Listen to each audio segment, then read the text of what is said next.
Welcome to ASEAN MedTech Insights by Chen-Global. This week, a significant regulatory shift happened in Malaysia that every home-use device manufacturer needs to know about. Last week, the Malaysian Medical Device Authority, or MDA, officially released its new guidelines, allowing for electronic labeling, or e-labeling, for home-use medical devices. This means that for many products, the traditional paper instruction booklet can now be replaced by a digital version, like a PDF or a website. On the surface, this looks like a fantastic move towards modernization and cost saving. Imagine you are a company that manufactures a smart blood pressure monitor. With these new guidelines, you can now direct users to a QR code on the packaging to access the full instructions for use, or e-IFU.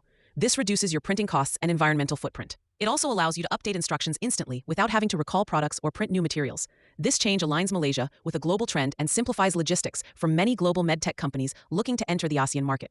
It signals that Malaysia is serious about creating a modern, efficient regulatory environment. However, this is where we need to look closer at the details, because the convenience comes with critical new responsibilities.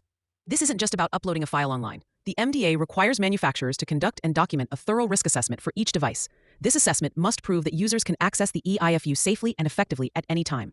You have to consider the specific user profile. For example, if your device is intended for elderly patients, can you guarantee they have reliable internet access and the technical skills to view the instructions online? The guidelines demand a system to provide a paper copy to the user upon request, at no additional cost, which introduces new logistical challenges. So while the front end seems simpler, the back end compliance and risk management have become more complex. This digital dilemma is the hidden challenge. It's a perfect example of how a seemingly straightforward regulatory update requires deep local expertise to navigate correctly. What first appears as a green light for faster market access can quickly become a red flag if you're not prepared for the underlying compliance requirements. Understanding these nuances is key to successfully leveraging regulatory changes in your favor. If you have questions about how these e-labeling rules or other ASEAN regulations affect your products, you can email us or visit Chen-Global online.